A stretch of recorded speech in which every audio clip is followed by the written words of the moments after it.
Hello, I'm Pennsylvania Senator Bob Casey. I just wanted to start by saying hello to the disability community and to thank you for your great work in helping us advance the cause of justice here in Washington and around the country. I wanted to talk to you about this upcoming Supreme Court nomination, but I wanted to start with a little bit of history. You all remember in 2017 we had a big battle on health care here in Washington when we defeated an attempt by the Trump administration and the Republican Senate from repealing the Patient Protection and Affordable Care Act. That victory could not have happened, would not have happened, absent the great work and passionate advocacy of the disability community. So many people literally putting their bodies on the line, not to mention their time and their effort and their advocacy to stop that repeal. And stop it we did because of your work. If the disability community didn't stand up like you did in 2017, and I would add 2018, 19, and 20 to that, we would have been faced with the prospect of that important health care law being repealed.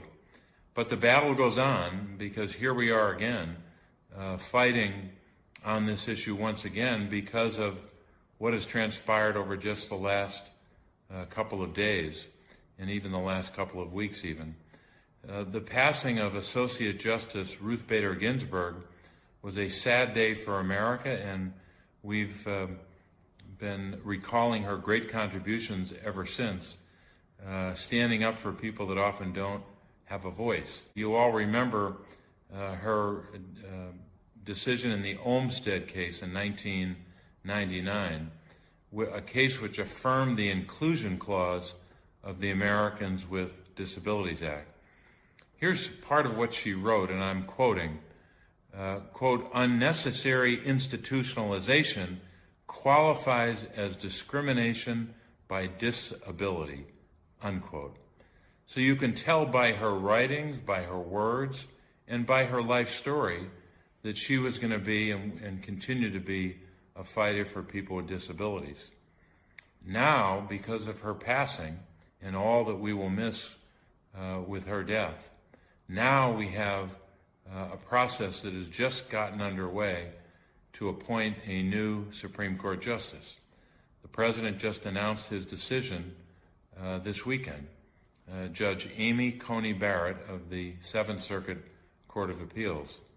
Now, her nomination is we have to see her nomination, I should say, in the context not only of these larger questions about healthcare, about the disability community, and about so many other issues, but also in the context of the person who nominated her. That is President Trump. Now, you all know that President Trump was leading the effort to destroy the Affordable Care Act, and he's still at it.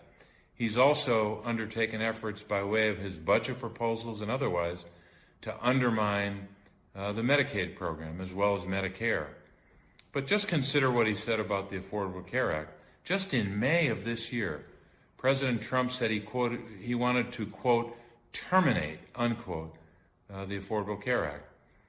Now, when a president says that, and when he has a Senate that will go along with him, as well as Republicans in the House, and a lot of money behind them, you know they're serious. You know how hard they tried to get rid of the Affordable Care Act in 2017, and they've never really given up on that goal.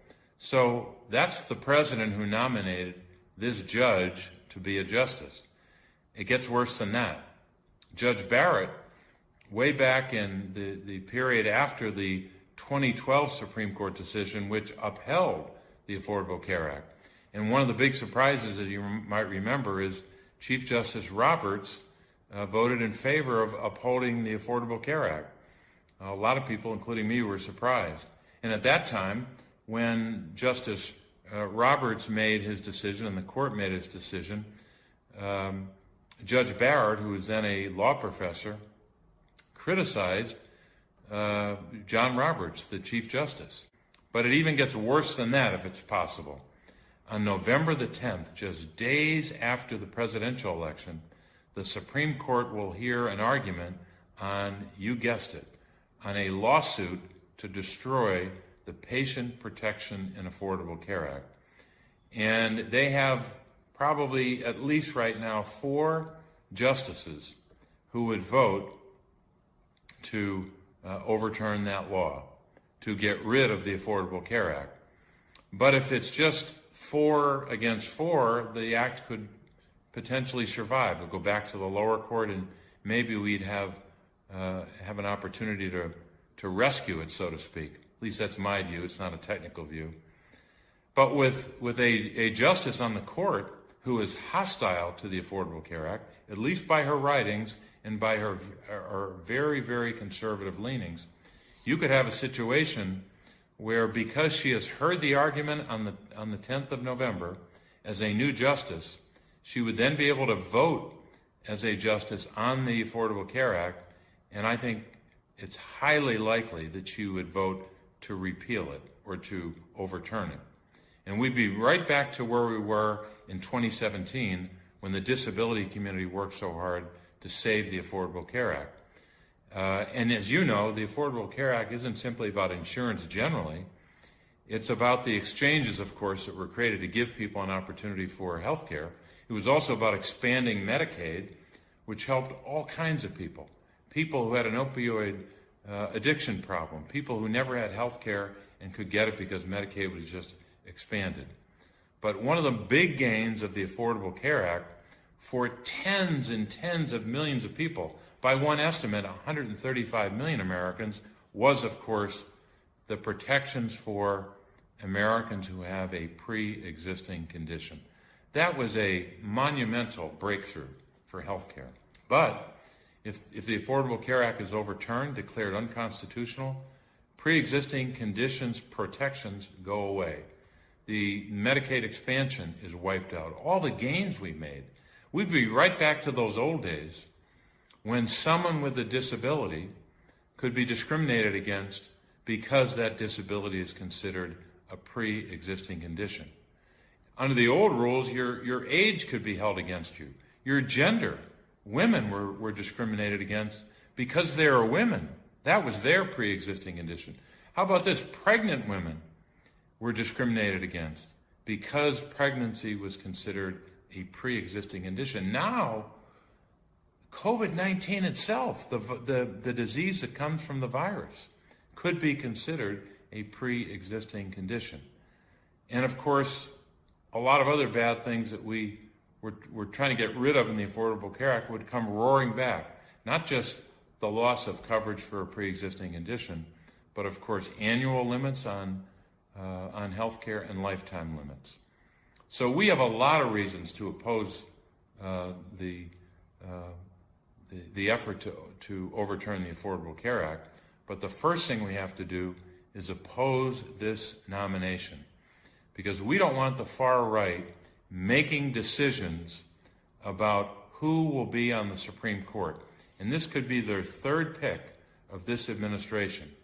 These far right groups that are hostile to so much of what we believe in, and especially on health care and especially on the protections that any American with a disability should have a right to expect. Their efforts to undermine the Affordable Care Act would, of course, undermine the Americans with Disabilities Act.